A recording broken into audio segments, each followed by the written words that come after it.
Astaghfirullah. Bismillahirrahmanirrahim. Assalamualaikum warahmatullahi wabarakatuh.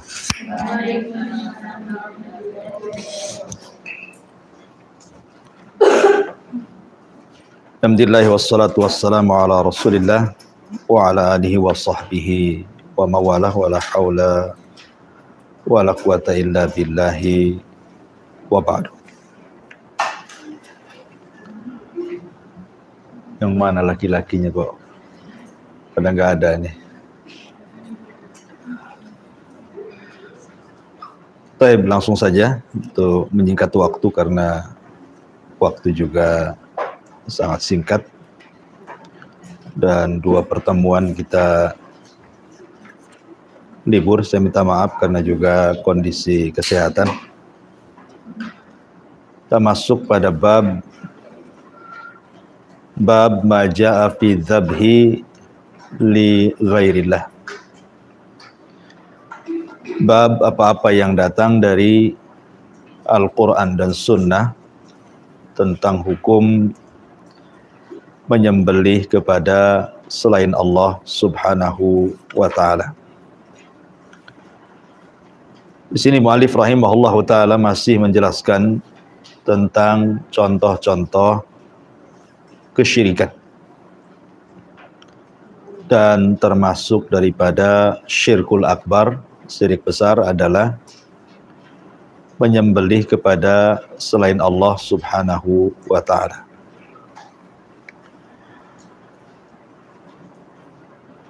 Bicara tentang menyembelih kepada selain Allah Azza wa Jal.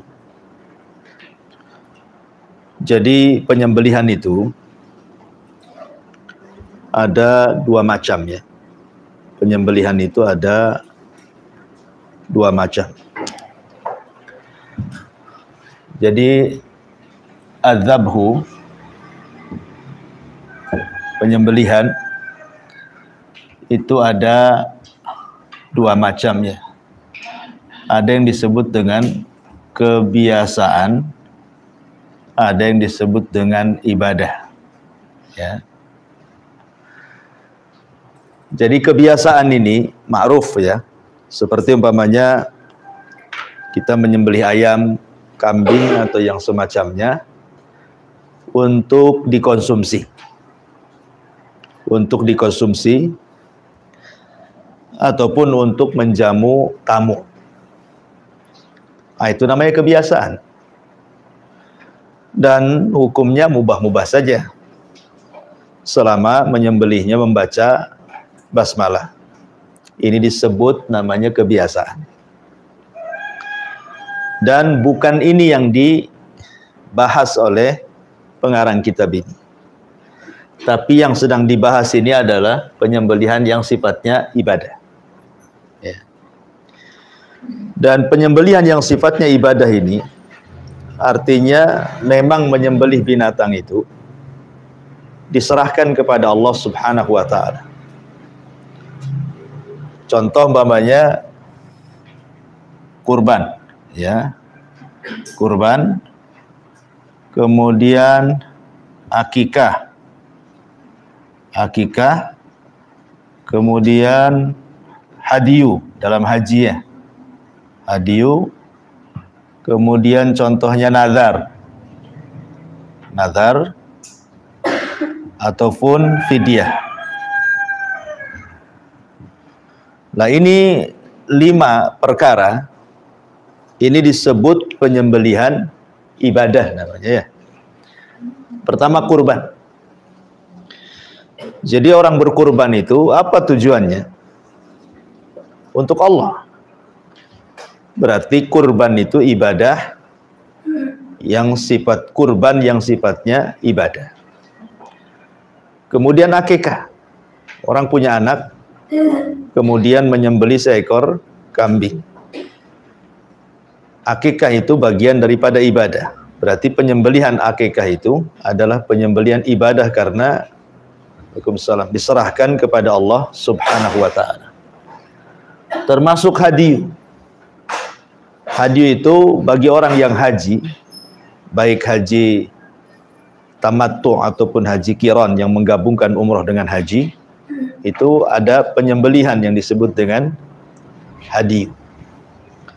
Ataupun bernadar, seseorang bernadar ingin menyembelih hewan, itu disebut penyembelihan ibadah, termasuk juga fidyah, bayar kafarah. Lah ini disebut ibadah. Lah kurban, akikah, hadiyu, nazar ataupun fidyah ini tidak boleh diberikan kecuali kepada Allah. Ya, jadi ini semuanya lillahi ta'ala, ini wajib untuk Allah, lillah. Ya. Berarti kalau seandainya 5 perkara ini diberikan kepada selain Allah Subhanahu wa ta'ala, maka hukumnya syirkul akbar, syirik besar. Ya. Sesuatu yang sifatnya diberikan kepada selain Allah dan itu adalah ibadah, berarti hukumnya syirik besar. Kemudian di sana ada sembelihan tetapi untuk acara-acara bid'ah umpamanya. Bagaimana hukumnya? Hukumnya haram, tidak sampai kepada syirik. Ya, jadi kalau menyembelih binatang untuk acara-acara haram, berarti hukumnya haram. Berarti di sini ada 3 perkara ya.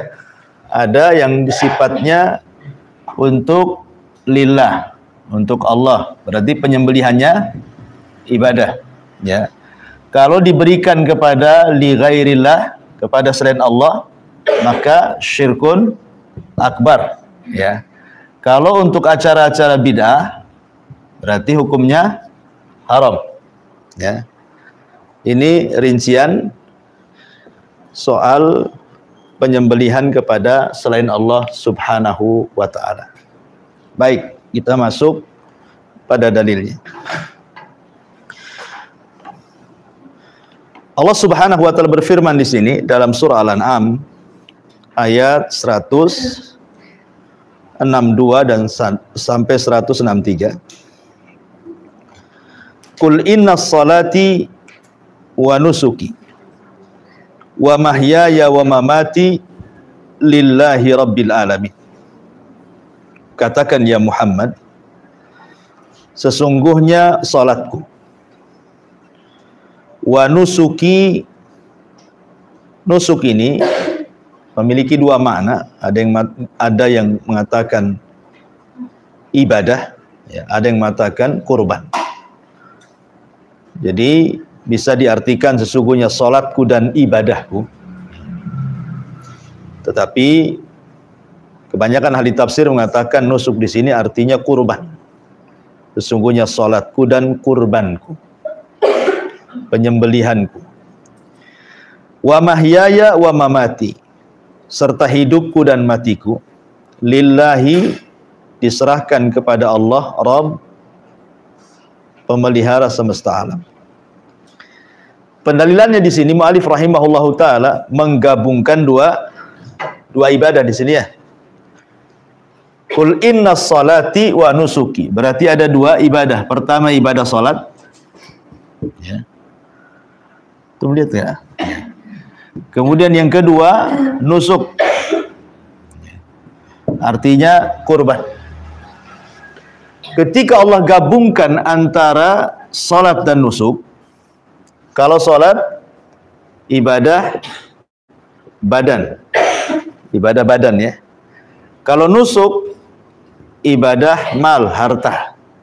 Ya. Sebagaimana kalau salat diberikan kepada ghairillah, kepada selain Allah, hukumnya syirik. Begitu juga kurban, kalau diberikan kepada selain Allah berarti syirik juga. Itu pendalilannya. Ya. Jadi kalau ada orang sholat diberikan kepada berhala, sholat menghadap berhala, sholat menghadap pohon, sholat untuk batu dan yang semacamnya, pokoknya diserahkan kepada selain Allah, maka telah menyekutukan dalam sholat antara Allah dan selain Allah. Maka begitu juga sembelihan. Itu pendalilan kenapa mu'alif pengarang kemudian membawakan surah Al-An'am ini. Sebagaimana salat tidak boleh diberikan kecuali kepada Allah, begitu juga kurban tidak boleh diberikan kecuali kepada Allah. Maka siapa yang kemudian salat kepada selain Allah, hukumnya syirik. Begitu juga kurban kalau diberikan kepada selain Allah juga syirik. Kemudian juga mu'alif rahimahullahu ta'ala membawakan surah Al-Kautsar, fasalli li rabbika wanhar. Sebenarnya lafaz ini, ayat ini kalau mau ditakdirkan, fasalli li rabbika wanhar li rabbika, gitu ya. Cuman biasanya dalam bahasa Arab kalau sudah disebut di awal, terkadang di akhir tidak disebut.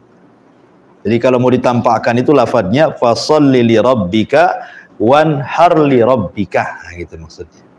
Salatlah untuk Rabbmu dan berkurbanlah untuk Rabbmu.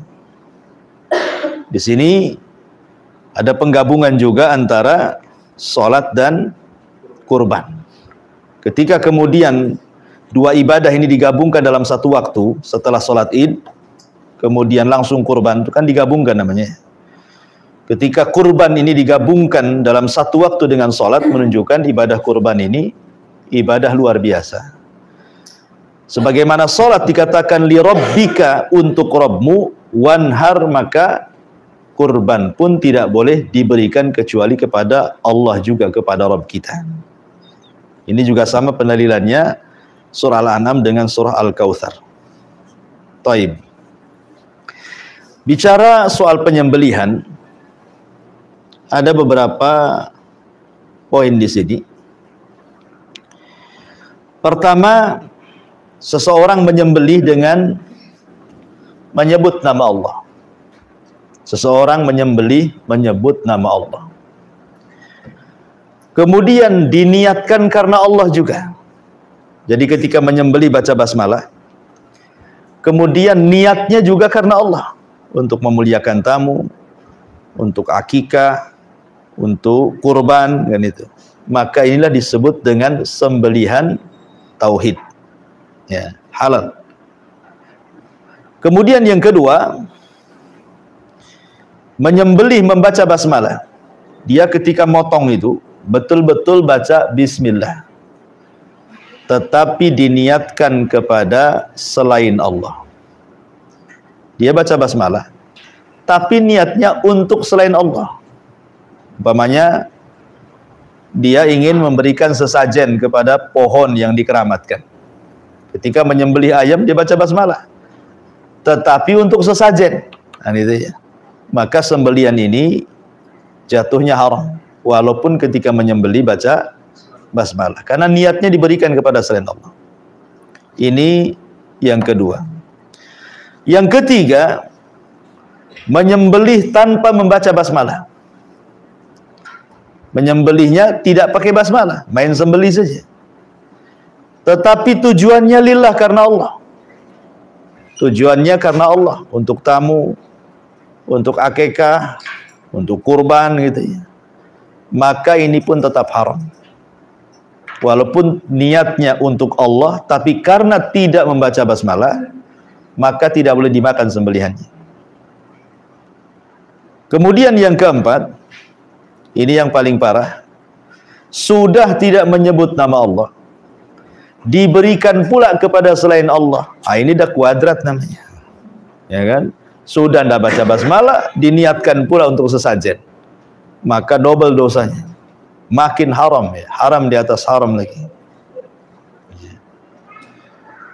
Kemudian juga yang kelima, menyembelih dengan membaca basmalah, tetapi kemudian dalam rangka untuk mengagungkan penguasa, umpamanya, untuk mengagungkan penguasa, maka ini juga tidak boleh dimakan. Umpamanya ada presiden datang, ya. Jadi kita menyembelih itu bukan lillah, karena Allah, karena mengagungkan penguasa niatnya. Maka ini tidak boleh, kecuali kalau hanya untuk dia sebagai tamu saja, ya layaknya walaupun dia penguasa sama dengan yang lain, dianggap tamu, ya tidak masalah. Itu penyembelihan biasa. Tapi kalau untuk mengagungkan, maka haram juga dimakan. Tidak boleh. Ya. Kemudian yang terakhir ya sesuatu yang mubah ya seperti tadi, memang dia menyembelih membaca karena Allah, niatnya hanya perkara-perkara mubah saja. Umpamanya acara makan-makan di pantai kan itu ya, sama-sama makan. Nah, itu perkara mubah saja, boleh-boleh saja dimakan. Itu diantara rincian seputar penyembelihan. Baik, kita masuk pada hadis Nabi sallallahu alaihi wasallam. An Ali radhiyallahu anhu qala, haddatsani Rasulullah sallallahu alaihi wasallam bi arba kalimatin. Dari Ali radhiyallahu an, dan Ali ma'ruf adalah khalifah keempat setelah Abu Bakar, Umar dan Utsman, kemudian Ali. Ali berkata, haddatsani, telah menceritakan kepadaku Rasulullah sallallahu alaihi wasallam, Rasul sallallahu alaihi wasallam bi arba'i kalimatin, dengan 4 kalimat. Haddatsani dengan haddatsana beda ya. Kalau haddatsani berarti Nabi sallallahu alaihi wasallam menceritakan ini kepada Ali seorang. Tapi kalau di situ ada Ali dan sahabat yang lain yang mendengarkan, berarti lafadznya haddatsana, telah menceritakan kepada kami gitu. Kalau haddatsani berarti Rasul hanya berwasiat kepada Ali saja. Dan itu istilah sighah tahammul dalam bab hadis itu disebut. Apa yang diwasiatkan Rasul SAW dari 4 perkara, dan ini metode mengajar namanya ya. Jadi Antuna ini kalau mengajar anak-anak, ketika menerangkan sebuah perkara yang banyak rinciannya, maka sebut dulu angkanya. Sebut dulu angkanya supaya mudah dihafal. Umpamanya kita mau ngajarkan sama anak-anak itu rukun Islam, ya. Jangan langsung diajarkan, nak, rukun Islam 1 sholat, 1 syahadat, 2 sholat, 3 zakat. Gak begitu caranya. Tetapi tanamkan angkanya dulu. Nah, rukun Islam itu ada 5. Letakkan 5 di otakmu. Nah, gitu ya. Biar angkanya dulu di sini dulu.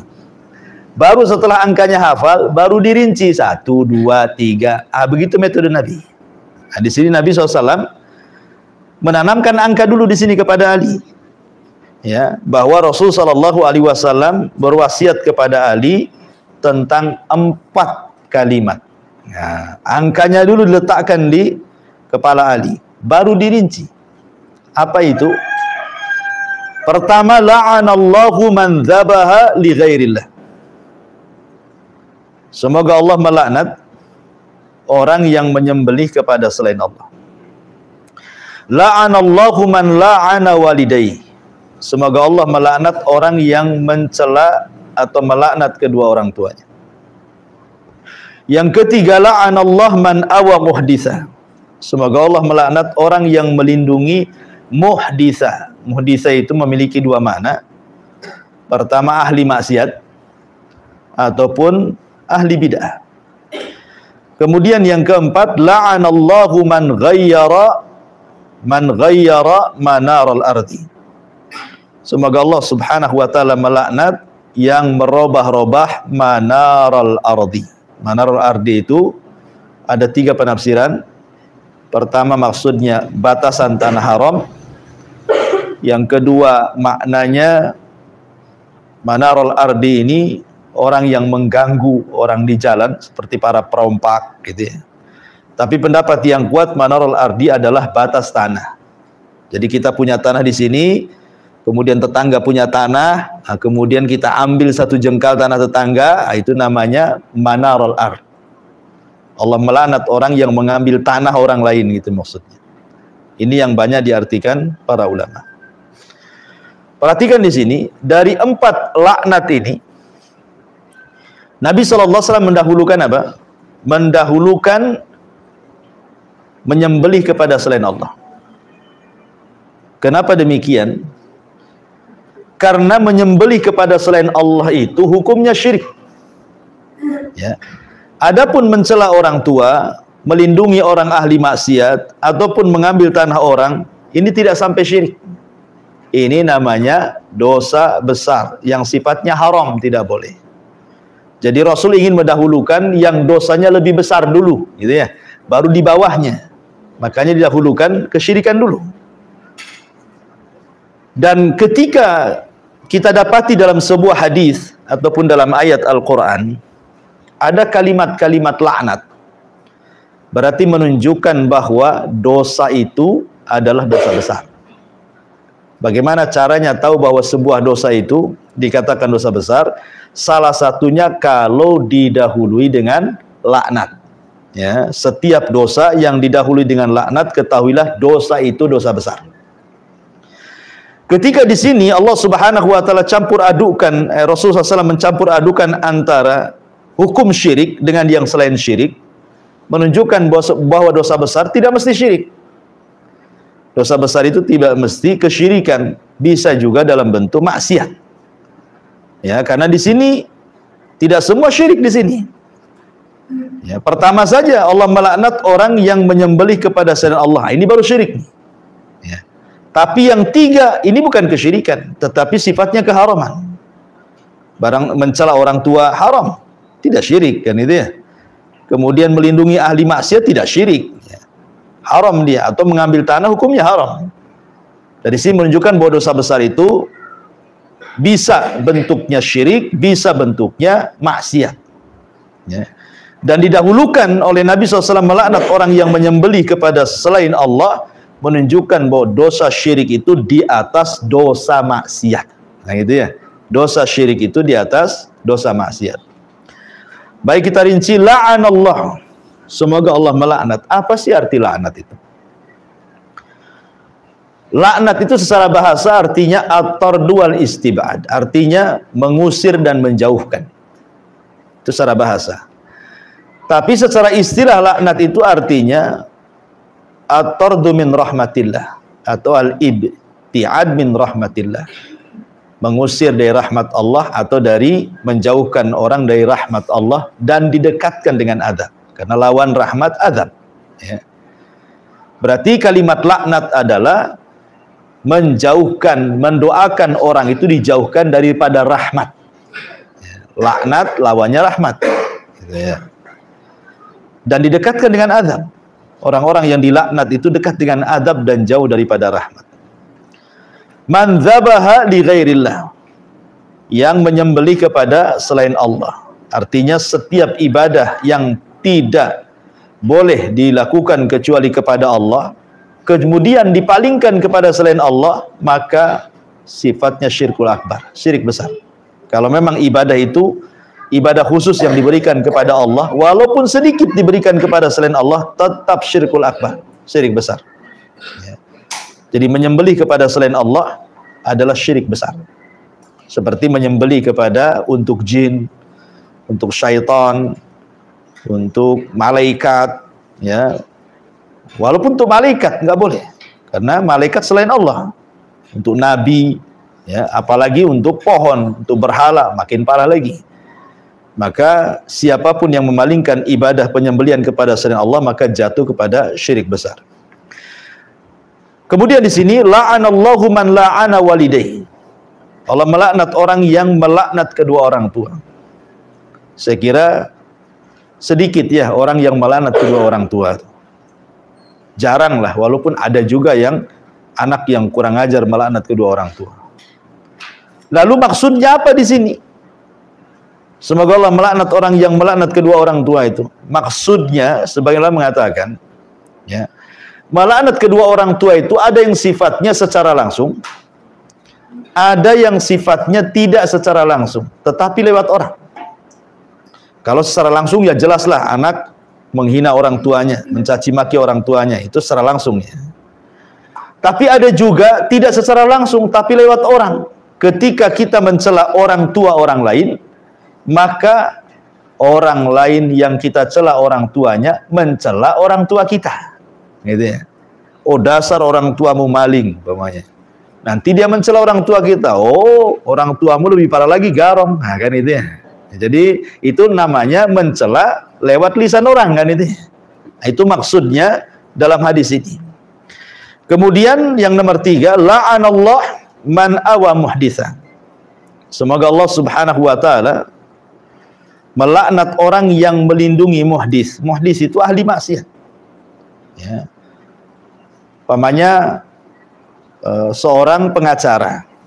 Hati-hati jadi pengacara itu. Dia sudah tahu kliennya ahli maksiat. Dia jelas-jelas koruptor, pamannya kan. Dibela dia. Nah, gitu maksudnya. Ketika orang ini membela ahli maksiat, berarti masuk pada hadis man awa muhditsa, karena dia bela ahli maksiat. Ada penjahat masuk ke rumah, kemudian kita katakan tidak ada. Nah, itu juga masuk pada awah muhditsa.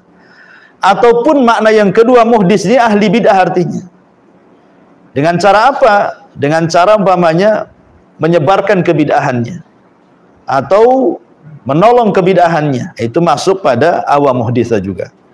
Kemudian yang terakhir, la'anallah man ghayyara manaral ardi. Allah melaknat orang yang merubah-rubah manaral ardi. Tadi saya katakan ada 3 makna manaral ardi di sini. Pertama, merubah batas haram. Kan negeri haram itu kan ada batas-batasnya. Sudah dikasih pelang di sini batas haram. Tiba-tiba kita cabut pelangnya, kita pindah. Nah, itu termasuk merubah-rubah batasan tanah haram.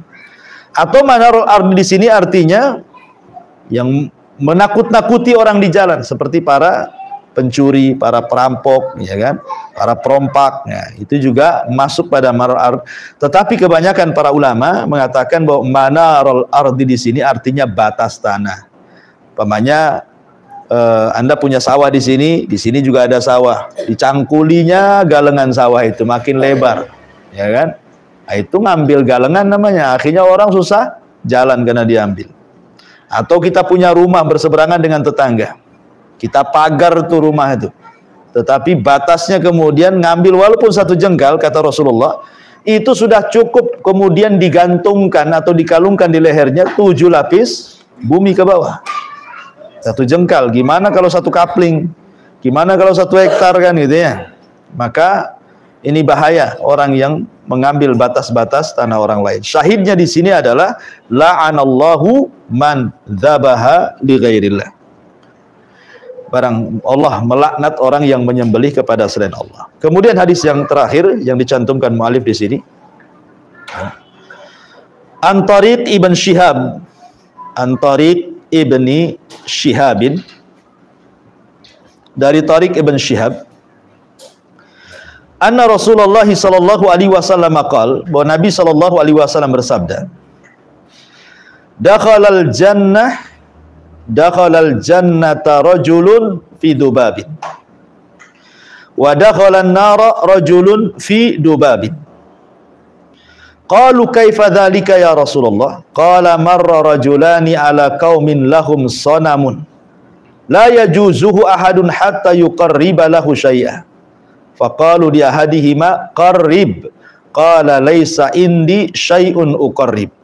Qalu lahu qarrib walau dzubaba. Faqarraba dzubaba fakhallu sabilahu fadakhala an-nar. Wa qalu lil akhar qarrib. Faqala ma kuntu li uqarriba li ahadin syai'an dunallah. Fadarabu unuqahu fadakhala al-jannata rawahu Ahmad. Di sini sebagian ulama mengkritik riwayat ini. Karena di sini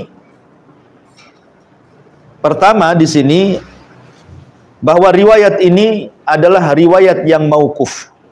Apa itu mauquf? Mauquf itu artinya sampai kepada sahabat saja. Dalam istilah hadis itu, ya, ada yang disebut dengan marfu, ya, marfu. Ada disebut dengan mauquf. Kalau marfu ini sampai kepada Nabi. Kalau mauquf sampai kepada sahabat. Kalau mursal, nah itu sampai tabi'in saja. Jadi ini istilah-istilah hadis nih. Riwayat ini sebenarnya riwayat dari Tariq ibn Shihab dari Salman Al-Farisi. Jadi riwayat ini sebenarnya dari sahabat namanya Salman Al-Farisi. Jadi perkataan Salman, bukan perkataan Nabi, ya. Berarti di sini bukan marfu tetapi mauquf. Hadis ini dari Tariq ibn Shihab dari Salman Al-Farisi. Tapi sebagian para ulama mengatakan bahwa walaupun dia mauquf, tetapi hukumnya hukum marfu, gitu ya.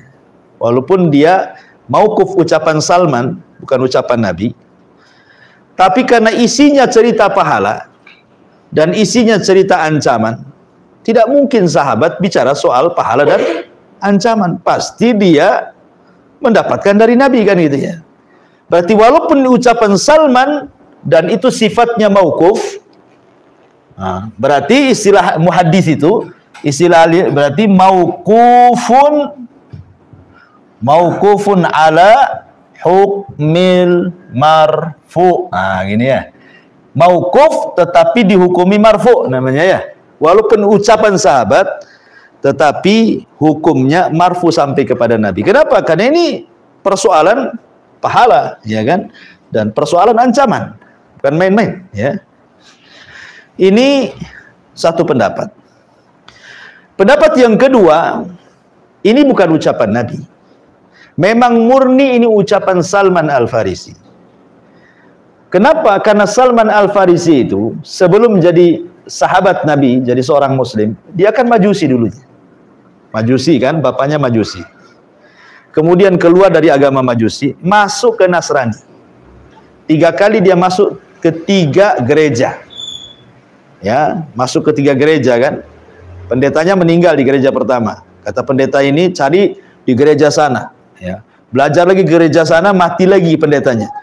Kemudian kata pendeta kedua, kau belajar lagi ke sana. Masuk lagi ke gereja yang ketiga.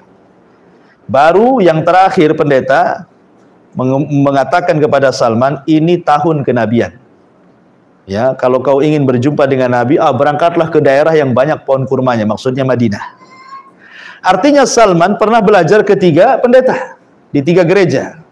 Boleh jadi Salman itu dia mengambil dari ucapan Israiliyat dari pendetanya, gitu maksudnya ya. Kemudian muncullah lafad riwayat ini. Boleh jadi Salman ini ketika menceritakan riwayat ini, dia mendengar dari para pendeta tentang kisah Israiliyat. Jadi ini ada 2 2 pendapat ya. Pendapat yang pertama, walaupun dia mauquf ucapan Salman, tetapi hukumnya marfu sampai kepada Nabi.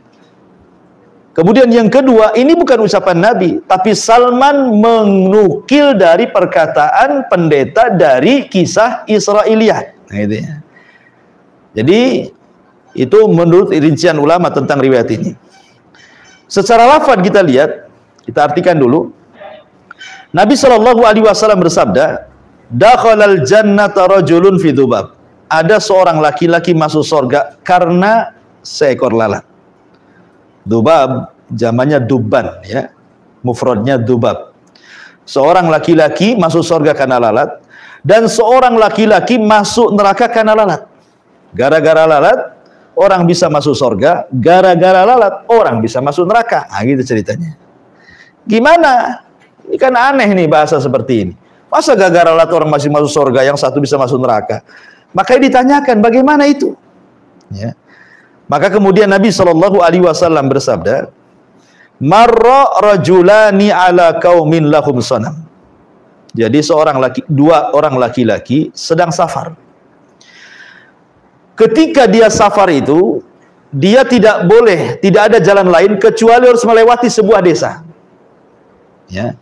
Masalahnya orang desa tersebut menyembah berhala dan tidak boleh ada orang lewat di desanya kecuali harus menyembelih. Kalau tidak, jangan lewat tempat itu, tempat lain saja. Itu maksudnya.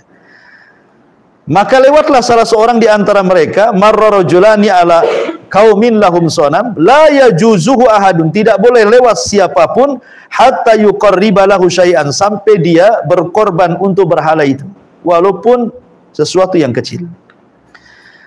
Maka faqalu li ahadihima, dikatakan kepada salah satu dari kedua orang yang lewat itu, sini dulu kamu, qarrib, kau tidak boleh lewat di sini. Kami punya berhala, kau harus berkorban kepada berhala ini. Kalau tidak, kau cari jalan lain, jangan lewat sini. Ya.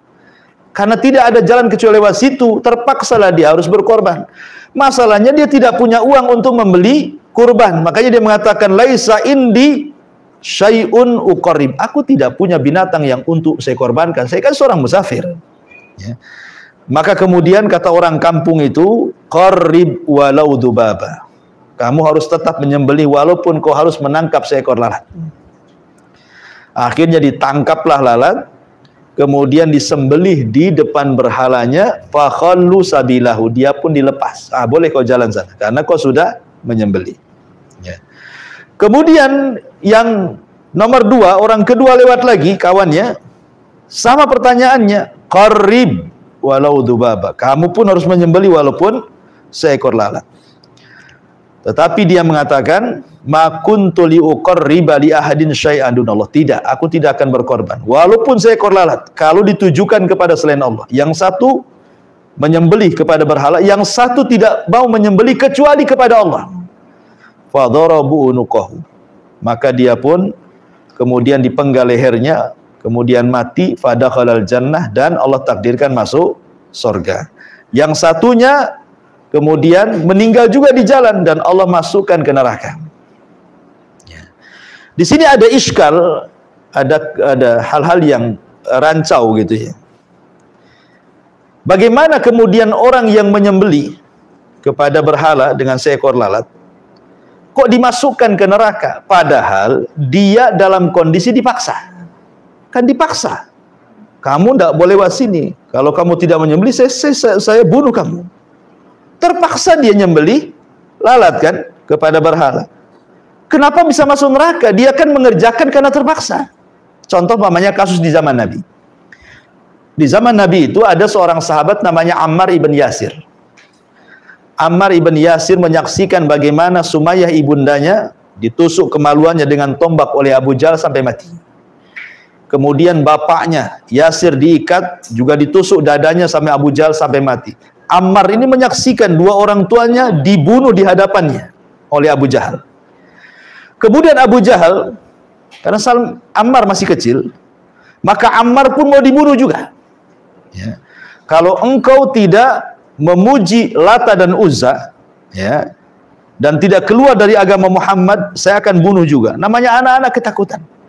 Terpaksa Ammar bin Yasir yang ketika itu masih anak-anak, akhirnya memuji Lata dan Uzza.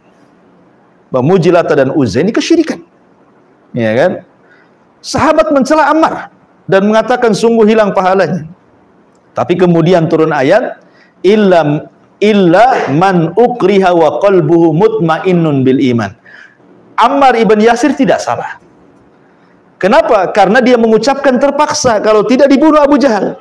Selama hatinya masih dipenuhi dengan keimanan, boleh seseorang itu mengucapkan kalimat kufur atau melakukan kekufuran kalau memang sifatnya dipaksakan itu, dan taruhannya nyawa, selama hatinya penuh dengan keimanan, ucapan kufur itu tidak membahayakan. Makanya Ammar tidak keluar dari Islam. Ya, kenapa? Karena mengucapkan memuji Lata dan Uzza itu karena memang ada todongan, kalau enggak saya bunuh, kan itu. Terpaksalah dia mengucapkan. Turun ayat ini, maka boleh orang itu mengucapkan kalimat kufur selama hatinya masih penuh dengan keimanan. Lalu apa bedanya kisah Ammar dengan kisah orang ini kan? Kan sama ini kisahnya. Orang ini dipaksa, kau harus berkorban untuk berhala. Kalau tidak kau bunuh. Buktinya temannya dibunuh gara-gara tidak kurban kan? Nah, disinilah ada iskal tentang isi daripada riwayat ini. Oke, ada juga yang kemudian berusaha, kenapa mu'alif Syekh Muhammad ibn Abdul Wahab mencantumkan riwayat ini? Boleh jadi mungkin beliau hendak mencantumkan ini karena ini syariatnya umat dulu. Ini kan kisah Israiliyat, kisah umat-umat dulu. Boleh jadi mungkin umat dulu syariatnya berbeda dengan kita.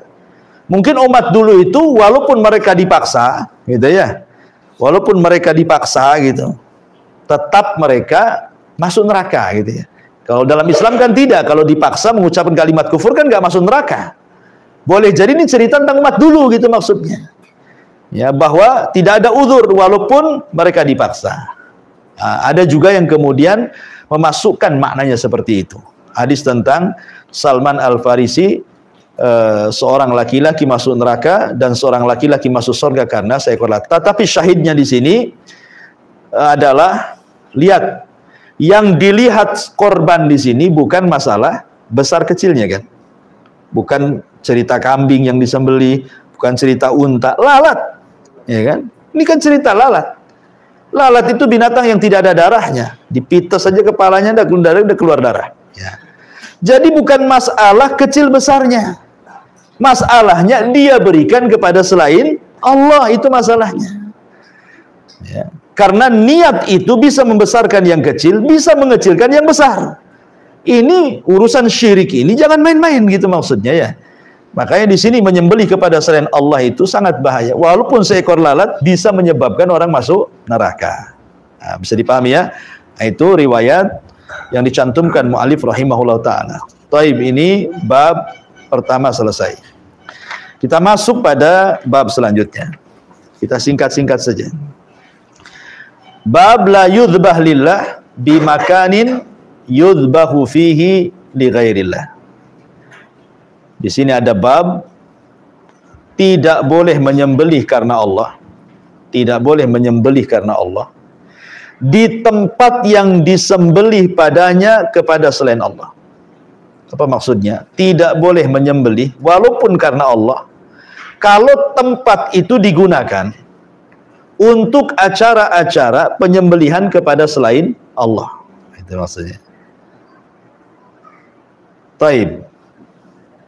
Di sini mu'alif rahimahullahu ta'ala kemudian mencantumkan beberapa dalil. Kita akan paham dari dalilnya nanti. Pertama surah At-Taubah ayat 108. Allah mengatakan la takum fihi abada. La masjidun ussisa 'ala taqwa min awwali yaumin ahaqqu an taquma fihi rijalun yuhibbuna an yatatahharu wallahu yuhibbul mutahhirin. Janganlah kalian salat atau janganlah engkau wahai Muhammad tegak melaksanakan salat di dalam masjid Dirar. Di dalam masjid Dirar selamanya. Sungguh di sana ada masjid, maksudnya Masjid Kuba, yang dibangun di atas takwa dari mulai pembangunannya. Itu berhak untuk kau sholat di situ. Karena di dalamnya ada banyak orang-orang yang mencintai untuk membersihkan diri kepada Allah. Dan Allah cinta dengan orang-orang yang membersihkan diri. Begini ya. Di sini ada dua masjid. Ini kisahnya ada dua masjid. Saya hapus dulu ya.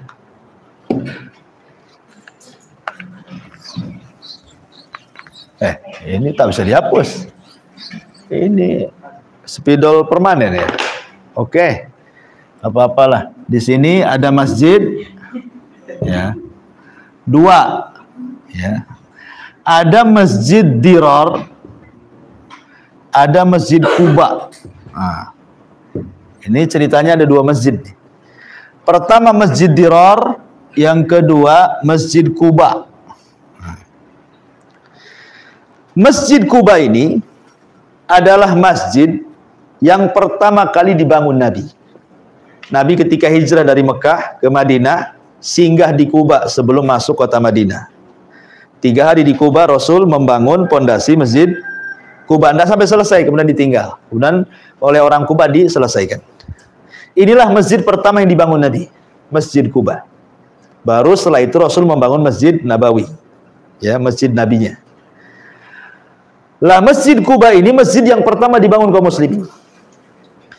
Kemudian yang kedua Masjid Dirar. Masjid Dirar ini dibangun oleh orang munafik. Ya. Masjid Dirar ini dibangun oleh orang munafik. Jadi ceritanya begini. Jadi ada orang munafik di zaman Nabi Shallallahu Alaihi Wasallam. Jadi orang-orang munafik ini pengen menjebak Nabi Shallallahu Alaihi Wasallam, ingin menjebak Nabi. Jadi Nabi itu sepulangnya dari Tabuk diminta untuk sholat di Masjid Dirar. Ya Nabi husnudon sajalah. Nabi kan tidak tahu yang gaib. Apalagi di zaman itu orang munafik tidak bisa dibedakan mana munafik mana sahabat karena berbaur masalahnya kan. Kalaulah bukan karena Allah memberitahu nama-nama orang munafik, sampai kiamat Rasul tidak tahu mana satu munafik. Ya. Karena munafik sendiri itu kan munculnya di Madinah. Di Mekah kan nggak ada munafik. Di Mekah itu cuma 2, mukmin kafir. Setelah 13 tahun hijrah ke Madinah, barulah timbul 3 kelompok. Ada mukmin, ada kafir, ada pula munafik. Jadi munafik itu terjadi di Madinah. Ya, itu pun setelah terjadi perang Badar. Baru muncul munafik. Dan borok-boroknya kemudian tersingkap setelah perang Tabuk. Yaitu ketika cerita Masjid Dirar ini. Jadi ada orang munafik itu namanya Abu Amr. Ada orang munafik namanya Abu Amr Al-Fasik atau disebut Ar-Rahib. Itu bekerja sama keluar dari Madinah, bekerja sama dengan orang Syam, orang Romawi, untuk menjebak Nabi. Maka dibuatlah masjid. Ya, dipura-pura buat masjid. Makanya masjidnya disebut Dirar karena Allah mengatakan Masjid Dirar ini ada 3 kerusakan. Pertama, diraran wa kufran wa tafriqan bainal mu'minin. Kenapa Masjid Dirar ini kemudian dirobohkan dan dibakar? Itu karena ada 3 perkara dari masjid ini, ya kan? Pertama, dirar, ya. Yang kedua, irsad. Kemudian yang ketiga, tafrik. Begitu ya Quran mengatakan kufran, irsad, tafrik, ya gitu ya. Pertama, karena masjid ini dibangun di atas kufran, kekufuran, yang bangun orang munafik.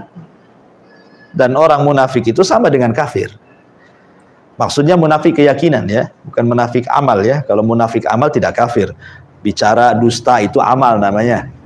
Ataupun dikasih amanah khianat, itu namanya munafik amal, tidak keluar dari Islam. Yang keluar dari Islam itu yang dimaksud di sini adalah munafik keyakinan. Dia masuk Islam dengan lisannya, tetapi keluar dari Islam dengan keyakinannya. Makanya munafik itu diambil dari kata nafak. Nafak itu gorong-gorong, tuh kan gorong-gorong tuh. Ini solokan nih, ada gorong-gorong tuh. Nah, jadi kalau air ditumpah di sini, keluar dari sana. Itu dalam bahasa Arab disebut nafak namanya ya. Jadi seolah-olah munafik itu masuk Islam dari sini, keluar Islam dari sana. Gitu ya. Maksudnya masuk Islam lewat lisannya, tapi keluar Islam lewat hatinya. Makanya munafik itu menampakkan Islam, menyembunyikan kekafiran. Nah, itulah makna munafik. Diambil dari nafak, ya kan? Jadi yang membangun Dirar ini munafik dan tujuannya adalah satu kufran. Kufran itu untuk mengkafirkan para sahabat. Yang kedua irsad, untuk mengintai para sahabat jadi mata-mata. Kemudian yang nomor 3 tafrik, untuk memecah belah kaum muslimin. Ini bahaya Masjid Dirar ini. Ya. Makanya ketika Rasul pulang dari Tabuk, hampir Rasul di tengah jalan mau mengikuti undangan orang munafik ini, sholat di Masjid Dirar. Tetapi Jibril datang memberitahu bahwa masjid itu dibangun di atas kekufuran, di atas pengintaian, dan di atas pemecah belahan. Maka Rasul tidak jadi. Setelah itu Rasul mengutus para sahabat untuk membakar Masjid Dirar ini. Dibakar masjidnya. Ya. Maksudnya apa dengan bab? Kenapa Nabi SAW menceritakan tentang masjid, mu'alif di sini menceritakan tentang Masjid Dirar ini? Di sini kan la takum fihi abada. Ketika Rasulullah SAW hendak berangkat ke Masjidil mau sholat, kata Allah dilarang, jangan kau sholat di situ. La takum fihi abada, selamanya kau jangan sholat di situ. Kenapa? Di sana ada masjid ussisa ala taqwa min awwali yaumin. Ya, ada masjid yang memang dari awal diasaskan oleh takwa, maksudnya Masjid Kuba. Sholat di Masjid Kuba aja, gitu maksudnya. Di sini mu'alif rahimahullah ta'ala mencantumkan dalam bab larangan menyembelih karena Allah di tempat yang disembelih karena selain Allah. Dihubung-hubungkan dengan Masjid Dirar. Artinya begini. Sholat itu kan lillah karena Allah. Tapi kalau di tempat yang didirikan oleh orang munafik, berarti sholatnya tidak boleh. Walaupun sholatnya karena Allah, gitu maksudnya. Kan Rasul mau sholat nih di sini, ya. Tetapi karena masjid tempat ini didirikan karena kekufuran, karena pengintaian, karena mecah belah, Rasul tidak jadi sholat.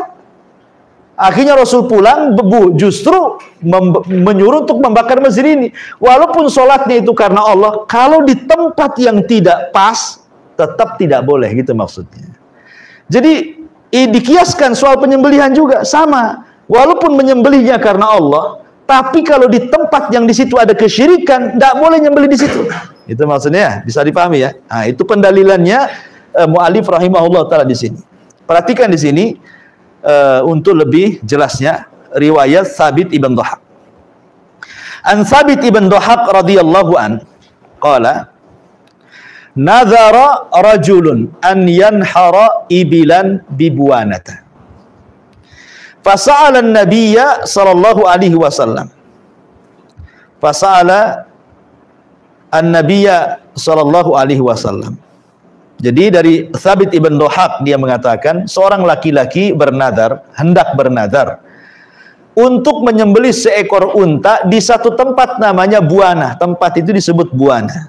Jadi orang ini nadar mau menyembelih unta di tempat namanya Buana. Dia tanya sama Nabi. Ya. Faqala, maka Nabi sallallahu alaihi wasallam ketika itu memerinci, tidak langsung mengiyahkan. Seolah-olah kalau saya boleh hikayatkan, Rasul, saya ada niat untuk menyembelih, nadar, mau menyembelih unta lah untuk fakir miskin, untuk apa gitu, di tempat namanya Buana, boleh nggak gitu ya? Rasul memberikan dua soalan di sini, tidak langsung mengiyahkan, tetapi memerinci dengan dua soalan. Soalan yang pertama, hal kana fiha wasanun min awsanil jahiliyati yobad. Di Buana yang kau bernazar untuk menyembelih unta di situ itu, apakah di Buana itu ada berhala? Dari berhala-berhala jahiliyah yang disembah. Kata orang-orang, tidak ada wahai Rasul. Ya. Ini pertanyaan yang pertama.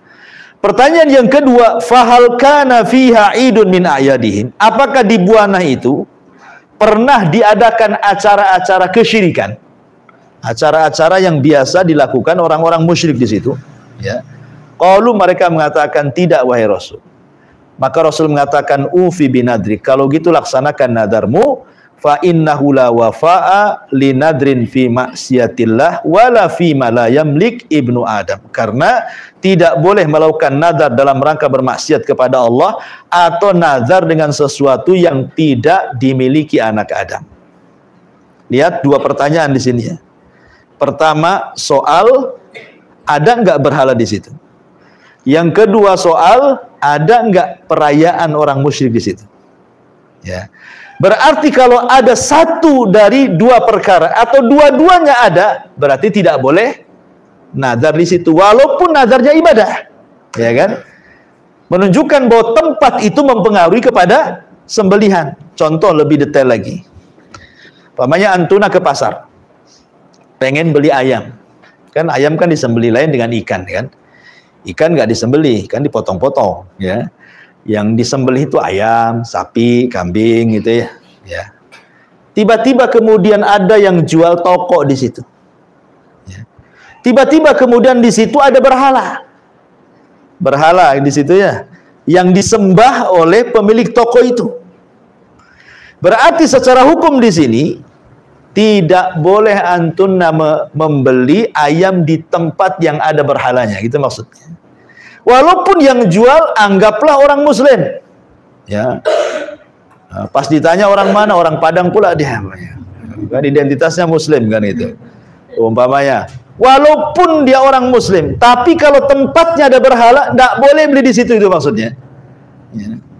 Haram, nggak boleh. Karena bukan soal menyembelih karena Allah saja, tempat pun mempengaruhi sembelihan, gitu. Itu maksud bab ini begitu.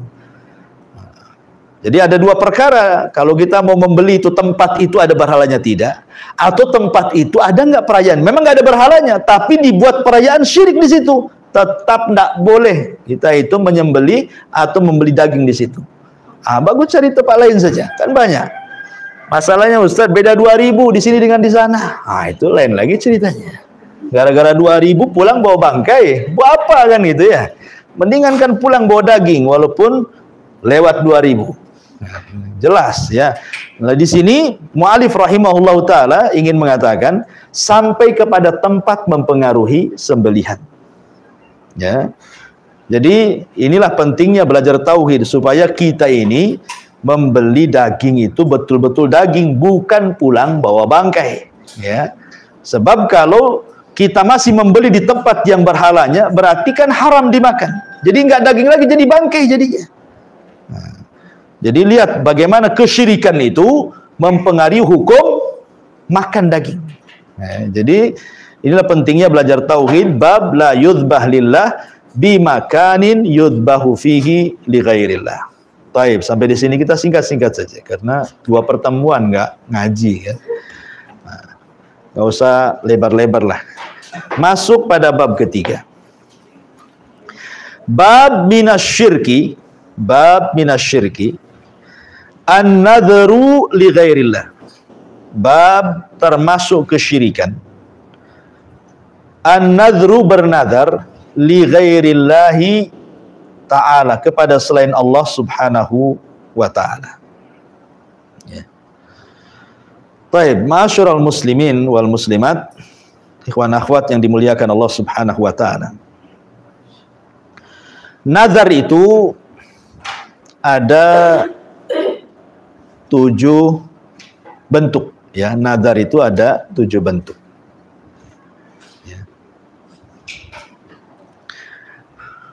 Susah ini kalau sudah permanen gini. Oh gitu. Oh, pakai tenaga. Ya malum baru sembuh jadi nggak ada tenaga jadi.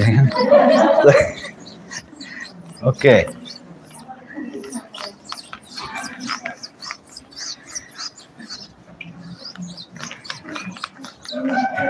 Oke, mantap ya. Nazar itu ada 7 jenis. Pertama, nazar mubah. Tulisan saya kayak tulisan dokter ya, tapi kebaca kan? Ya. Nazar mubah, ya. Mubah. Ini 1, ya. Kemudian yang kedua, nazar mutlak. Ya. Nazar mutlak, ya. Kemudian yang ketiga, nazar ya disebabkan marah, ya, sebab marah, ya kan. Kemudian yang keempat, nanti kita jelaskan satu-satu. Nazar makruh, ya. Nazar makruh. Kemudian nazar haram, ya. Haram. Kemudian nazar apa lagi nih? Nazar haram, nazar taat, nazar barter, ya. Nazar barter, ya. Kemudian nazar taat. Pas ya, 7 ya. 1, 2, 3, 4, 5, 6, 7. Oke, perhatikan di sini. Nazar itu terbagi menjadi 7 macam. Pertama, nazar mubah. Nazar mubah artinya seseorang bernazar dalam perkara mubah. Dalam perkara mubah, ya tidak ada keharamannya di situ. Ya. Ya, dia bernazar untuk ke Barelang renang. Ya kan mubah-mubah saja. Kan itu ya. Lah nazar mubah ini bisa dilaksanakan, bisa juga tidak. Ya. Tetapi kalau tidak dilaksanakan, dia harus bayar kafarah sumpah. Ya. Kafarah sumpahnya apa? 10 fakir miskin dikasih makan. Atau kalau tidak punya uang, maka berpuasa 3 hari berturut-turut. Itu disebut kafarah sumpah. Ya kan? Nazar mubah. Saya bernazar ingin jalan-jalan. Ya, mau jalan-jalan kan mubah, nggak ada hukumnya. Kemudian yang kedua, nazar mutlak. Dengan mengatakan lillahi alayya nadhrun. Saya akan bernazar, tapi nggak disebutkan nazarnya apa. Kan aneh tuh. Dia ingin nazar, dia bernazar, tapi nggak disebutkan nazarnya apa. Itu disebut nazar mutlak. Ya. Nazar seperti ini harus bayar kafarah. Kafarah sumpah. Ya. Ini yang kedua. Kemudian yang ketiga, nazar disebabkan marah. Kan ada nazar marah. Suami istri lagi bertengkar. Akhirnya suaminya nazar gitu ya. Ya sudah, saya bernazar karena Allah. Uang ini saya belikan sapi, saya kasihkan orang yatim. Nah, lagi marah-marah kan gitu ya. Toto keluar nazar dia. Nah, itu dikeluarkan sebab marah. Lah, nazar marah ini ada yang mengatakan bahwa dia memilih, bisa dilaksanakan, bisa tidak. Karena kan disebabkan marah masalahnya kan. Keluar nazar, bisa dilaksanakan, bisa tidak memilih. Tapi kalau tidak dilaksanakan tetap bayar kafarah. Kafarah sumpah tadi ya. Puasa 3 hari atau memberi makan 10 fakir miskin. Kemudian yang nomor 4, nazar makruh.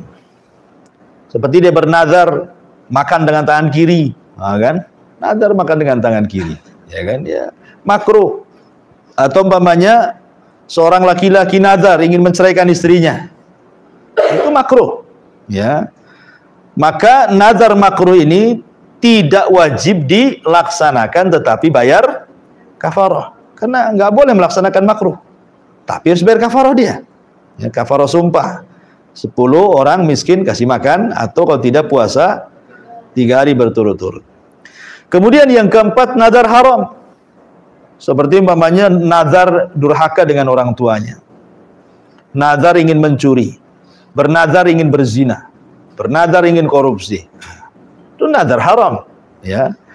Maka nazar haram tidak boleh dilaksanakan. Tapi tetap bayar kafarah sumpah. Ya. Kemudian yang nomor 7, nazar barter. Nah, ini yang banyak di masyarakat. Nah, nazar barter ini yang banyak di masyarakat. Dalam bahasa akidah disebut nazar iwad namanya ya. Iwad ini karena barter. Kalau aku sembuh, aku akan nyembelih kambing, ku kasihkan fakir miskin. Itu namanya barter. Ya. Kalau anakku lulus TK, maka aku akan umroh, haji. Nah, kan? Nah, kalau orang tuaku sembuh penyakitnya, maka aku akan sumbang ke Jabal Uhud. Kan? Contoh. Nah, itu kan namanya barter kan? Ini barter namanya. Ya. Ini nazar barter nih dalam bahasa akidah disebut nazar iwad. Nazar iwad ini pertama dilarang sama Nabi. Tidak boleh. Nazar seperti ini tidak boleh. Ini banyak di masyarakat kayak gini. Rasul melarang. Tidak boleh nazar seperti ini. Bahkan sebagian ulama mengatakan bahwa nazar iwad ini, barter ini, ada yang mengatakan makruh hukumnya, ada juga mengatakan haram. Tidak boleh. Nazar seperti ini tidak boleh. Kenapa? Karena nazar seperti ini tidak keluar dari mulut kecuali mulutnya orang bakhil. Ya, karena dia bakhil aja dia ngomong gitu. Ya kan, kalau dia dermawan ngapain nazar-nazar kayak gitu? Sedekah-sedekah sajalah. Ya, kenapa mesti kalau saya sembuh penyakitnya, kalau ibu saya sembuh, kalau anak saya lulus, kalau begini, itu orang bakhil yang ngomong kayak gitu. Itu Nabi yang mengatakan. Pertama karena dilarang Nabi. Yang kedua dikhawatirkan orang jahil atau manusia yang awam, orang awam, nanti seolah-olah memahami bahwa Allah Subhanahu wa Ta'ala tidak mungkin mengabulkan kecuali dengan nazar seperti itu. Ya kan, kesannya kan begitu. Nanti orang awam menganggap seolah-olah Allah tidak akan menyembuhkan kecuali dengan nazar. Nah, gitu kan. Lah, kesembuhan ini nggak ada kaitan dengan nazar, itu kan bicara takdir, suka-suka Allah lah kan gitu ya. Nah, walaupun banyak orang nggak nazar sembuh, kenapa mesti nazar gitu kan? Nanti kesannya seperti itu, seolah-olah Allah memberikan sesuatu itu karena ada pemberian dari kita. Loh, Allah tidak berhajat dengan ibadah kita kok. Allah tidak berhajat dengan sembelihan kita kepada fuqara wal masakin, itu kembali kepada kita. Nanti orang awam menyangka seperti itu. Ya. Ataupun seolah-olah Allah tidak mengabulkan kecuali dengan nazar. Nah, ini salah jadinya kan. Makanya kenapa hukum nazar barter ini hukumnya makruh, bahkan sampai kepada keharaman, tidak boleh. Tapi kalau sudah terjadi, nah inilah hukumnya aneh, maka wajib dilaksanakan. Awalnya haram bagi yang berpendapat haram, ataupun awalnya makruh bagi yang berpendapat makruh, tapi akhirnya wajib. Kalau tidak berdosa, dilaksanakan. Ya Allah, kalau orang tua saya sembuh dari sakit, ya, dari sakit asam uratnya, umpamanya kan, maka saya akan beli kambing, saya akan kasih fakir miskin. Sembuh 2 hari, ya kan? Harus dia nyembeli kan? Wajib menyembeli kalau tidak berdosa, gitu maksudnya ya. Nah, berarti walaupun awalnya makruh ataupun haram gitu ya, tapi akhirnya wajib. Nah, itu disebut nazar barter, iwad namanya ya. Nazar iwad. Ya. Kemudian juga begini, ada 8 poin kenapa nazar iwad ini dilarang. Ya. Yang pertama, kebanyakan menyesal, baik dilaksanakan atau tidak dilaksanakan. Kebanyakan orang yang bernazar seperti ini ujung-ujungnya nyesal biasanya. Umpamanya dia bernazar, kalau saya sembuh saya akan umroh. Tahu-tahu setelah sembuh nggak kepikiran umroh, uangnya habis, nyesel dia. Nah, ini satu. Yang kedua, kebanyakan jarang dilaksanakan karena kelamaan, jarang dilaksanakan. Kemudian yang ketiga, merasa berat. Dia semangat ketika sakit aja udah sembuh, sayang uangnya, ya kan? Kemudian yang nomor 4, membuat syarat dengan Allah. Masa Allah dikasih syarat? Ya, saya akan sedekah karenamu ya Rabb, kalau kau sembuhkan aku. Itu kan ngasih syarat namanya kan. Nah, masa Allah mau bersyarat-syarat sama Allah? Emang Allah butuh dengan kita kan itu. Kemudian yang nomor 5, menjadikan bermuamalah dengan Allah itu disamakan dengan muamalah dengan makhluk kalau begitu. Ya. Kemudian juga yang nomor 6, tidak keluar kecuali dari orang bakhil, karena biasanya orang bakhil yang nazar seperti ini. Ya. Kemudian juga karena memang dilarang, tidak boleh. Ya. Ini disebut nazar barter. Nah, kemudian yang nomor 7, nazar taat. Ada nomor yang terakhir ya nanti pembahasannya. Ini ada yang terakhir disebut nazar syirik. Nah, ini ya, ini pembahasan di kitab ini. Nah, nazar taat ya jelas, nazar taat itu nazar yang tidak ada barter-barternya. Ya Allah, kalau gaji saya keluar saya bernazar lah mau sedekah. Nah, itu kan nggak ada embel-embelnya kan. Nah, itu yang dipuji oleh Allah. Yang dipuji oleh Allah Subhanahu wa taala, yang Allah katakan di sini dalam bab ini, yufuna bin nadri. Mereka orang-orang yang beriman itu, mereka orang yang melaksanakan nazarnya. Dalam surah Al-Insan ayat 7 dan juga dalam surah Al-Baqarah ayat 270, wa ma anfaqtum min nafaqatin aw nadartum min nadarin fa innallaha ya'lamuhu. Apapun yang kalian infakkan dari nafkah atau yang kalian nadarkan dari nadar, Allah mengetahuinya, pasti Allah membalasnya. Ini nadar terpuji namanya, disebut nadar taat. Tidak ada embel-embel kalau saya sembuh, kalau saya begini, nggak ada. Ya nadar saja. Lillahi alayya nadrun, ya Allah saya punya nadar lah.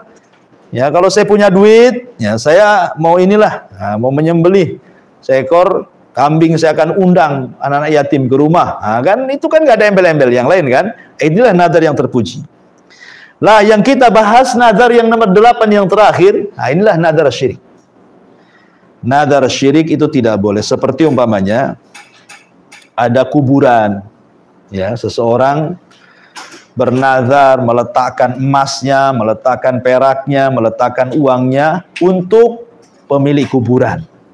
Ya, bernazar untuk yang sudah mati di kubur, walaupun dia wali. Ya, maka itu termasuk syirkul akbar, syirik besar. Tidak boleh. Ya, termasuk syirkul akbar. Di sini Nabi SAW mengatakan wa fis sahihi, dan di dalam sahih an Aisyah radhiyallahu an, maksudnya Sahih Bukhari, dari Aisyah radhiyallahu anha, anna Rasulullah sallallahu alaihi wasallam qala man nadhara an yuti Allah falyuti'hu. Barang siapa yang bernadar untuk mentaati Allah, maka taatilah Allah. Laksanakan nadarnya. Wa man nadhara an ya'si Allah fala ya'si. Barang siapa yang bernadar untuk bermaksiat kepada Allah, maka jangan bermaksiat, artinya jangan dilaksanakan nadarnya. Ada satu kisah menarik di zaman Nabi. Ada seorang sahabat namanya Abu Israil. Di zaman Nabi itu ada seorang sahabat namanya Abu Israil. Abu Israil ini bernadar, ya, di mana nazarnya dia berdiri di tengah-tengah terik matahari, ya. Kemudian yang kedua, tidak duduk, maksudnya nazarnya tidak duduk, kemudian berdiri terus, kemudian di atas matahari, kemudian tidak akan ngomong dengan orang dan akan puasa. Nazarnya berapa di sini? Ada 5 berarti ya. Nazar pertama tidak duduk, yang kedua posisinya berdiri, yang ketiga di bawah terik matahari, yang keempat tidak bicara, yang kelima berpuasa. Jadi Abu Israil ini nazar 5 perkara nih. Dan dilaksanakan nazarnya, betul-betul dia berdiri di tengah dari pagi sampai sore. Berdiri. Lewat Nabi di situ. Kata Nabi SAW, siapa orang itu? Kenapa berdiri di situ? Ya. Maka orang-orang mengatakan itu Abu Israil ya Rasulullah. Dia telah bernazar, ya, untuk berpanas-panas di tengah terik matahari, untuk berdiri, untuk tidak duduk, untuk tidak bicara, dan untuk berpuasa. Apa kata Nabi? Nabi SAW mengatakan, sampaikan kepada Abu Israil itu, ya, dia harus duduk, kata Rasul. Dia harus bicara. Dia tidak boleh berdiri. Dia harus dinaungi kepalanya, jangan kena matahari. Ya. Artinya yang 4 dibatalkan, kemudian yang kelima, tetapi sempurnakan puasanya. Nah, kan? Kenapa yang 4 dilarang oleh Rasul, yang 1 diperintah? Karena yang 4 ini nazar makruh.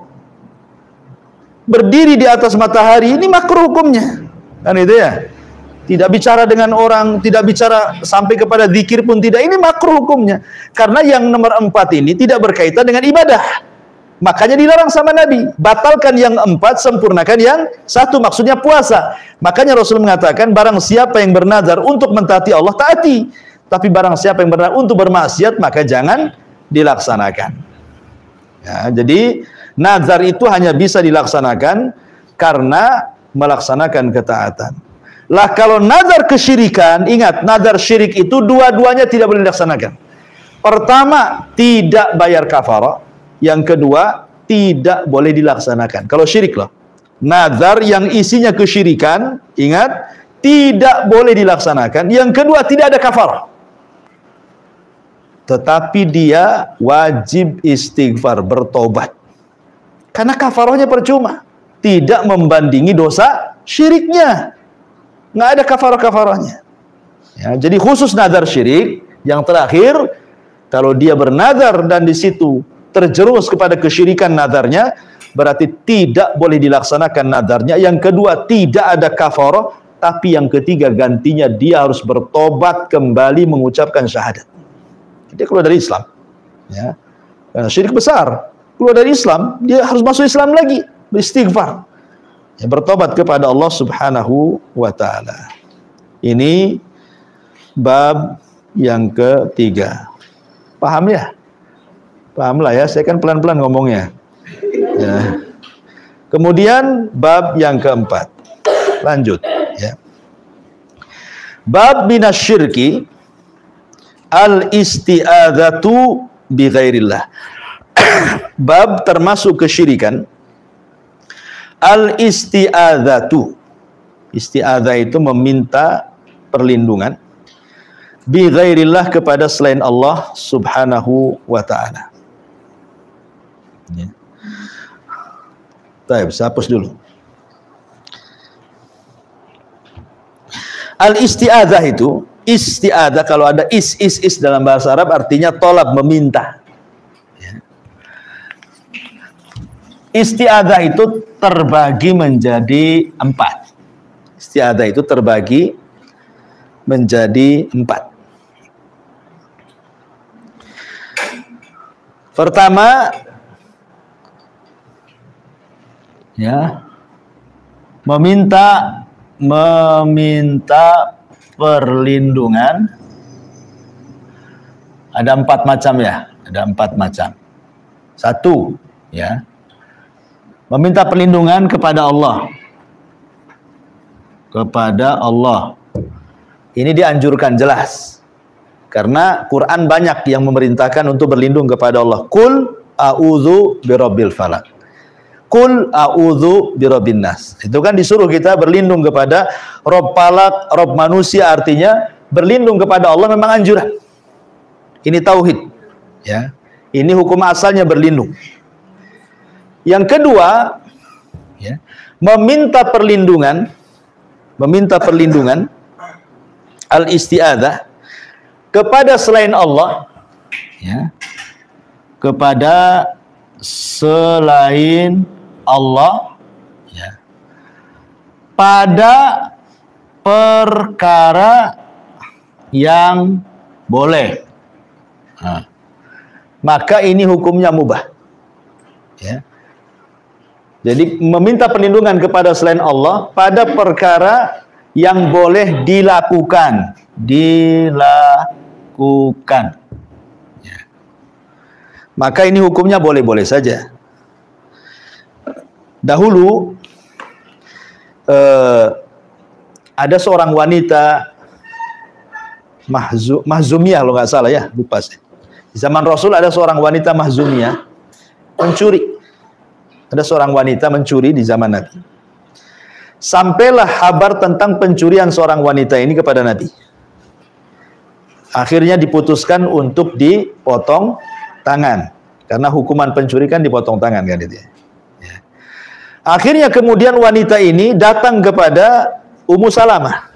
Ummu Salamah itu salah satu istri Nabi. Supaya Ummu Salamah ngomong sama Nabi, minta supaya wanita ini dimaafkan. Ya. Berarti menunjukkan bahwa wanita ini meminta perlindungan kepada Ummu Salamah kan, supaya Ummu Salamah ngomong sama Nabi, kalau bisa maafkan aja lah. Nah, itu seorang wanita ini meminta pertolongan perlindungan kepada Ummu Salamah, boleh-boleh saja. Boleh-boleh saja kan? Karena ini kan perkara mubah dan bisa dilakukan kan? Ummu Salamah tinggal ngomong sama Nabi kan itu. Ini boleh, tidak ada masalah, ya. Ataupun contoh yang lain, kisah tentang siapa ya? Uqbah bin Mas'ud, ya. Uqbah bin Mas'ud di zaman Rasul itu. Jadi Uqbah bin Mas'ud itu punya budak laki-laki yang hitam. Entah masalahnya apa, dipukul pula budak itu. Kemudian budak ini ngomong di hadapan Uqbah bin Mas'ud itu, ya, a'udzu billahi wa a'udzu bi Rasulillah. Aku meminta perlindungan kepada Allah dan aku meminta perlindungan kepada Rasulullah. Kebetulan Rasul ada di belakang Uqbah bin Mas'ud. Uqbah bin Mas'ud nggak tahu kalau di belakang dia ada Nabi. Ya. Maka Nabi SAW kemudian mengatakan kepada Uqbah, terperanjatlah Uqbah itu, tahu-tahu di belakangnya ada Nabi. Kata Nabi, ya Uqbah, ingat gitu ya. Apa yang Allah lakukan kepadamu, apa yang akan Allah lakukan kepadamu, itu lebih dahsyat dibandingkan apa yang kau lakukan kepada budakmu. Karena engkau sudah memukul dia tanpa salah, orang nggak salah kau dipukul. Ya, pasti Allah akan membalas, dan balasan Allah kepadamu lebih dahsyat dibandingkan kau memukul budakmu, kata Nabi. Kemudian Uqbah kaget, ini siapa yang ngomong? Rupanya pas nengok ke belakang Nabi. Ya, akhirnya kata Uqbah, ya Rasulullah, aku meminta maaf. Aku minta maaf. Ketika kata Rasulullah, kalau begitu maafmu kuterima, tetapi merdekakan budakmu. Akhirnya merdekakan budaknya. Syahidnya di sini, budak ini minta perlindungan kepada siapa? Pada Nabi kan? Karena dia disakiti sama tuannya, dipukul pada nggak salah, minta perlindungan sama Nabi dilindungi kan gitu, sampai dimerdekakan. Boleh. Kenapa? Karena sanggup melakukannya dalam hal yang perkara boleh. Ini yang kedua ya, contohnya. Kemudian yang ketiga, ya, meminta perlindungan kepada makhluk. Al-isti'adzatu bi makhlukin la yaqdir illallah. Kepada makhluk yang tidak bisa mengabulkan kecuali Allah. Kecuali Allah. Nah, ini yang ketiga. 1, 2, 3. Meminta perlindungan kepada makhluk yang tidak bisa mengabulkan kecuali Allah yang bisa mengabulkannya. Inilah pembahasannya. Ya. Inilah pembahasannya. Contoh umpamanya,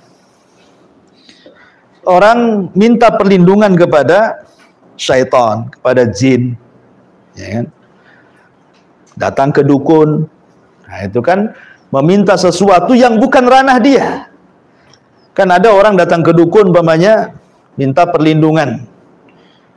Minta perlindungan kepada dukun supaya dilindungi. Kayak contoh atau yang lain ya, yang mudah. Di zaman jahiliyah, orang jahiliyah itu kalau lewat di sebuah tempat yang menakutkan, angkerlah. Umpamanya lewat lembah, lewat apalah gitu ya. Kalau saya di Jawa Barat tuh dulu ada pohon beringin, itu ditakuti orang tuh. Kalau lewat di situ harus permisi tuh, permisi katanya. Ngapain nggak ada orang permisi coba di situ? Ya. Ini orang-orang jahiliyah ini suka permisi-permisi tuh.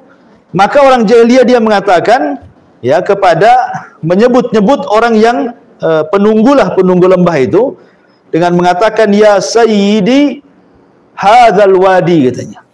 Wahai penunggu lembah ini, ya, lindungi aku dari keburukan kaumku.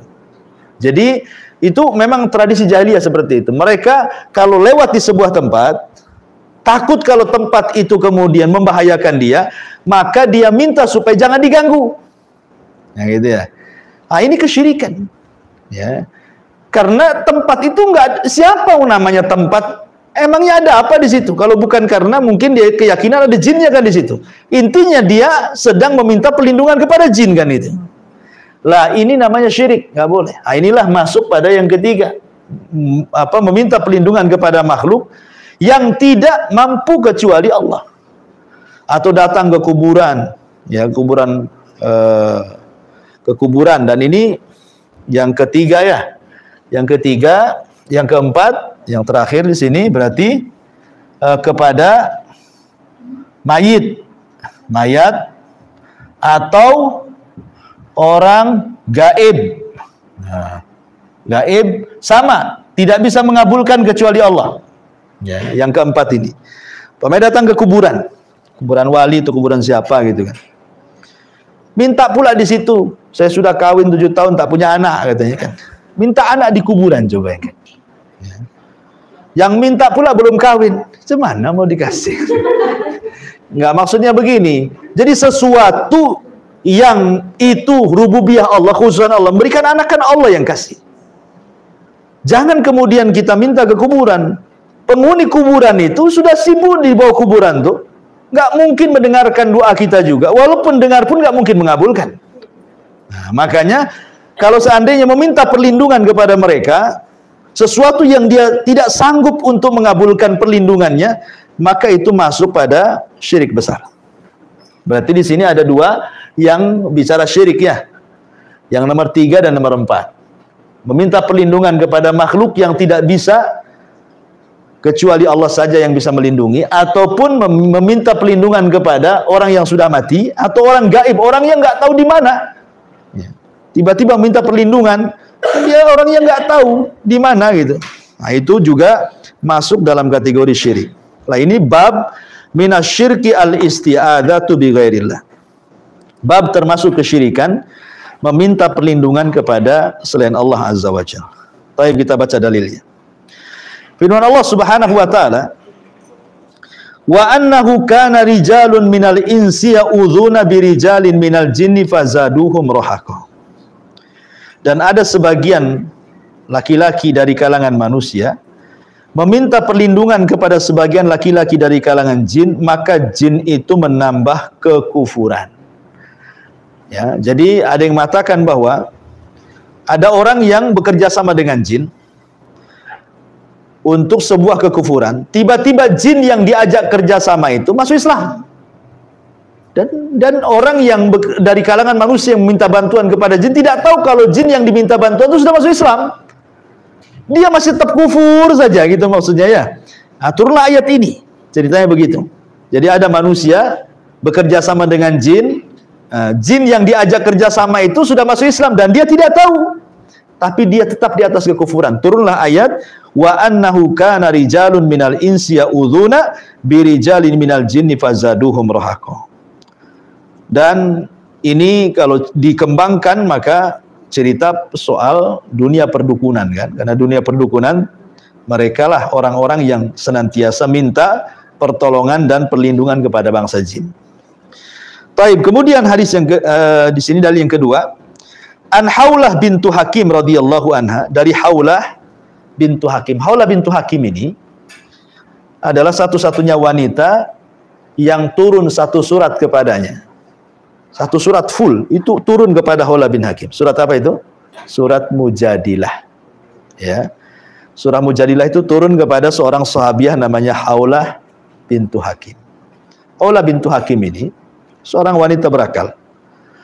Ya, kalau di zaman dulu kan nikah, kalau apalagi orang Arab itu biasanya dijodoh-jodohkan dengan kerabatnya.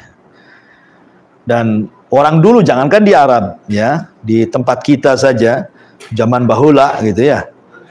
Nah, biasanya mereka anak tuh nurut saja, kata orang tuanya kawin sama si Anu, iya saja. Kalau orang dulu, apalagi orang desa kan, karena ingin berbuat baik kepada orang tuanya. Ya cinta itu belakang lah gitu bahasanya kan. Kalau orang sekarang mana maunya nyari di medsos lah kan gitu. Jodoh-jodohkan enak aja, sudah ada di Facebook katanya.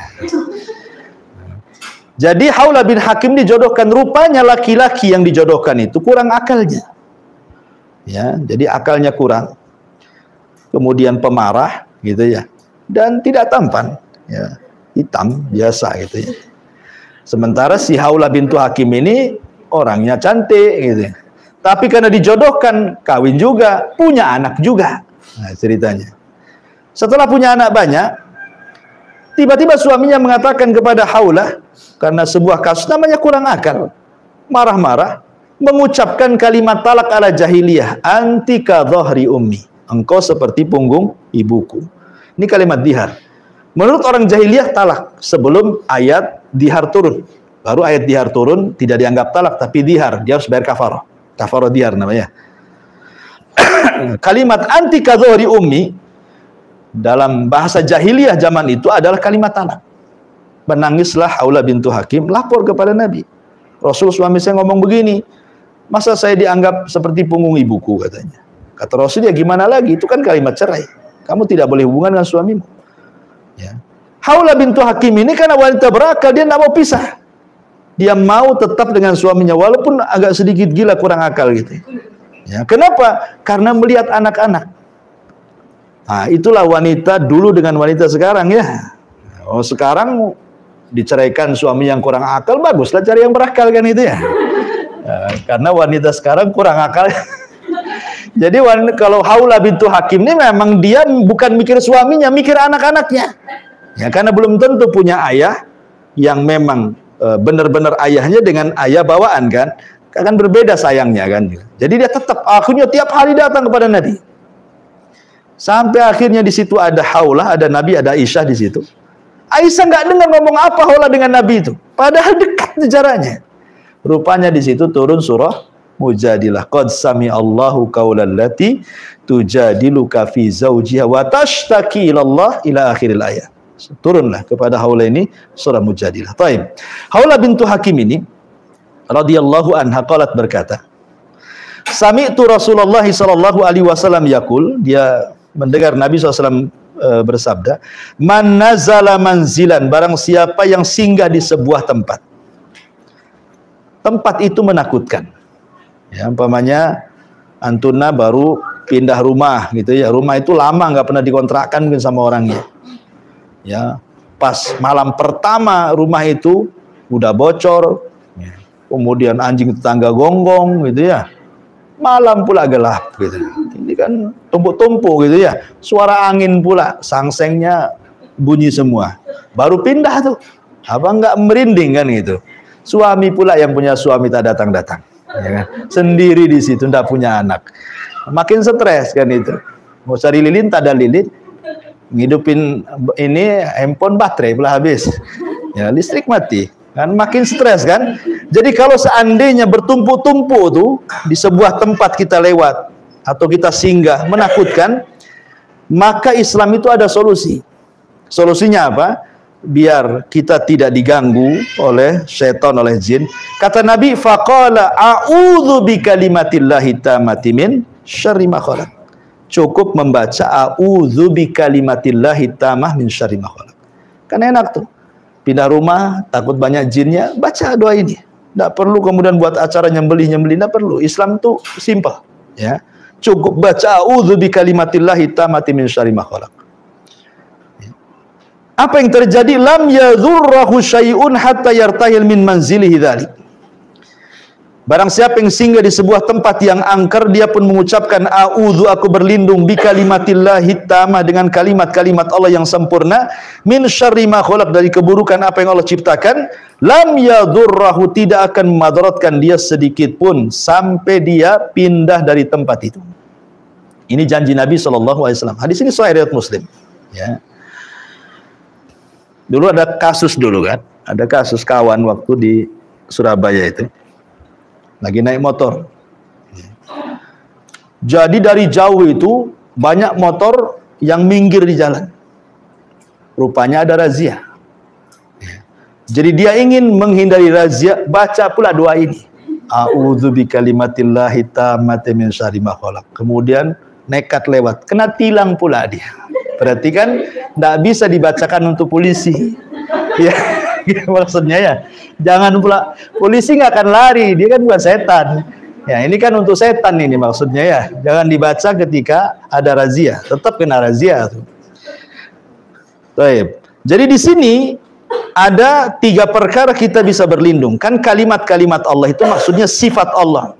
Jadi kita berlindung dengan wujud Allah, ya. Berlindung langsung dengan Allah. Yang kedua dengan sifat-sifat Allah. Yang ketiga dengan nama-nama Allah. Nah, boleh tiga-tiganya. Kita berlindung dengan umpamanya a'udzu birrahman, seperti perkataan siapa? Maryam. Ya, ketika dia selesai haid, kemudian pergi untuk mandi junub. Pulang dihadang Jibril, kan itu ya ceritanya ya. Hendak dimasukkan ruh Isa kepada pesaknya Maryam. Apa kata Maryam? A'udzu birrahman in kunta taqiyya. Aku berlindung dengan Ar-Rahman, kalau engkau orang takwa nyingkir kau, kan itu kata Maryam. Maryam berlindung dengan kalimat Ar-Rahman di sini. A'udzu birrahman. Aku berlindung dengan Ar-Rahman. Artinya boleh kita ini meminta perlindungan kepada Allah dengan nama Allah, Ar-Rahman, nama Allah. Ya, a'udzu birrahman. A'udzu bil aziz, a'udzu birrahim. Nah, boleh. Atau dengan sifat-sifatnya a'udzu birridhaka, ataupun a'udzu billah, langsung kepada Allah. A'udzu billah, aku berlindung kepada Allah. Ya, jadi boleh kita berlindung dengan Allah, dengan sifat dan dengan nama-namanya. Seperti di sini dengan sifatnya. Kalimat itu maksudnya kalam Allah, Al-Qur'an. Ya, berlindung dengan kalam Allah. Dengan sifat Allah yang berupa kalam, ucapan, karena Quran itu adalah kalam Allah, ucapan Allah yang sempurna. Dari apa? Min syarri ma khalaq, dari keburukan apa yang Allah ciptakan. Keburukan yang Allah ciptakan ini banyak. Salah satunya jin, ada yang kafir, ada yang fasik gitu ya. Atau berlindung dari manusia yang kafir ataupun yang fasik, yang jahat, berlindung dari hewan-hewan yang jahat, berlindung dari angin, dari hujan, dari banjir. Nah, itu kan semua keburukan, karena tidak semua ciptaan Allah itu baik, ada juga yang buruk. Tetapi walaupun Allah menciptakan keburukan, tapi Allah tidak memerintahkan untuk berbuat buruk. Ya, tidak boleh menasabkan keburukan kepada Allah. Tapi kita yakin bahwa keburukan itu Allah ciptakan. Siapa yang menciptakan iblis? Allah. Seburuk-buruk makhluk itu iblis, Allah yang ciptakan. Tapi kan Allah tidak perintahkan kita jadi iblis. Kan itu ya. Artinya Allah yang menciptakan keburukan saja untuk sebagai ibtilah, ujian.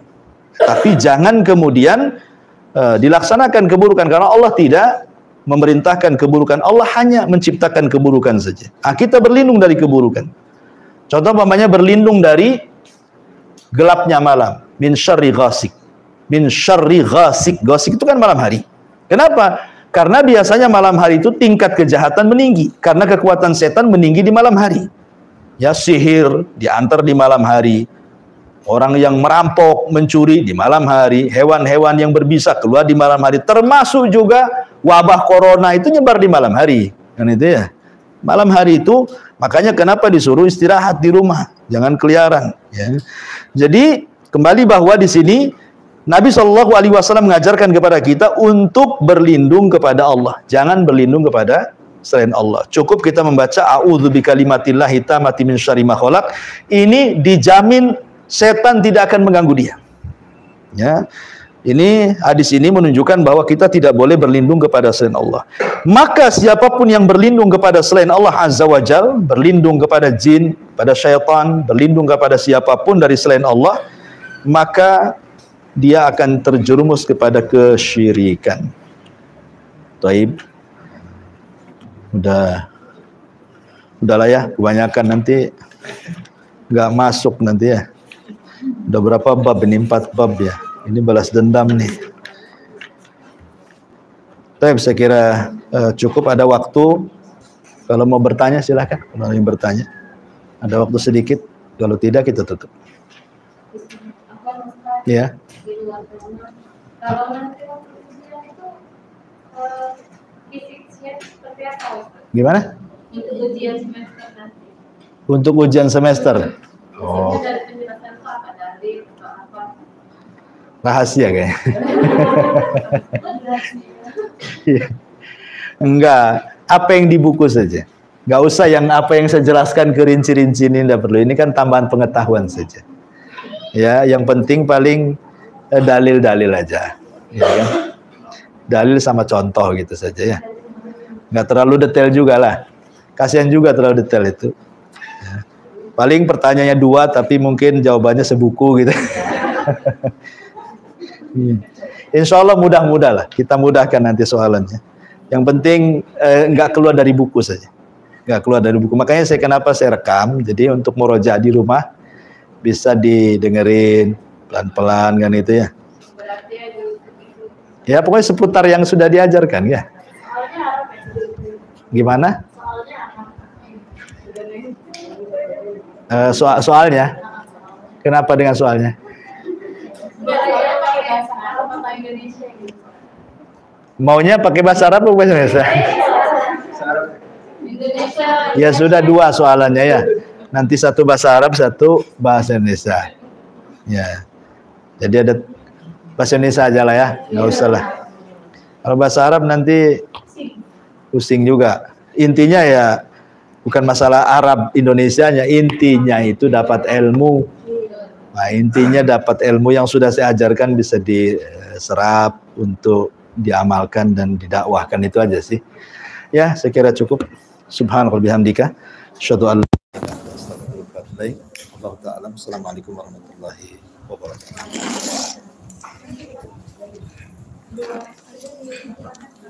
Mana?